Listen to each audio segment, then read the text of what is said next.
রাত ৯টা। টিভিতে প্রিয় সিরিয়াল চলছে, কিন্তু রান্নাঘর থেকে ঠক ঠক শব্দ আসছে। রাকিব চুপচাপ গিয়ে দেখে তার স্ত্রী মিলা ফ্রাই প্যানে চাউমিন ভাজছে। এই, তুমি আবার চাউমিন বানাচ্ছ? বিকালেই তো 1 প্লেট চাউমিন খেয়েছো। রাকিব অবাক। মিলা হেসে বলল, ওইটা বিকেলের চাউমিন ছিল, হালকা স্ন্যাক। এখন রাতেরটা ডিনার চাউমিন। রাকিব চোখ কপালে তুলে বলল, তুমি চাউমিন ছাড়া কিছুই খেতে পারো না নাকি?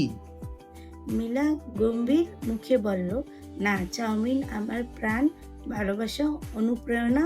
চাউমিন ছাড়া আমি থাকতে পারি না। রাকিব বিরক্ত হয়ে বলল, তাহলে তো তোমার নাম চাউমিনে রাখা উচিত ছিল। হা হা হি হি। ঘুরিয়ে বলল, একদম ভালো নাম। আগামী সপ্তাহ থেকে আমাকে ওই নামেই ডেকো।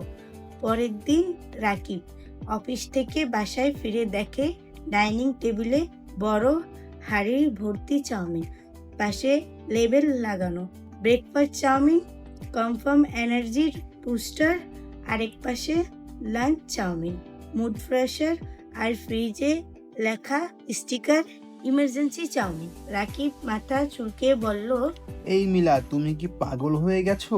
মিলা হেসে বলল, হা হা হা, না, আমি এখন চাউমিন এক্সপার্ট। আমার ইউটিউব চ্যানেলের নাম হবে crazy crazy chowmein wife.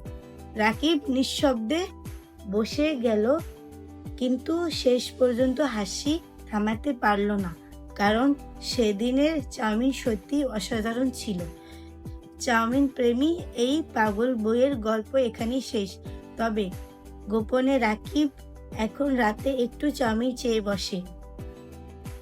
Hello বন্ধুরা, আমাদের এই চাউমিন প্রেমী পাগল বইয়ের গল্পটি তোমাদের কেমন লেগেছে অবশ্যই কমেন্টে জানিও, এবং আমাদের ইউটিউব চ্যানেলটি সাবস্ক্রাইব করে রাখো। ধন্যবাদ বন্ধুরা।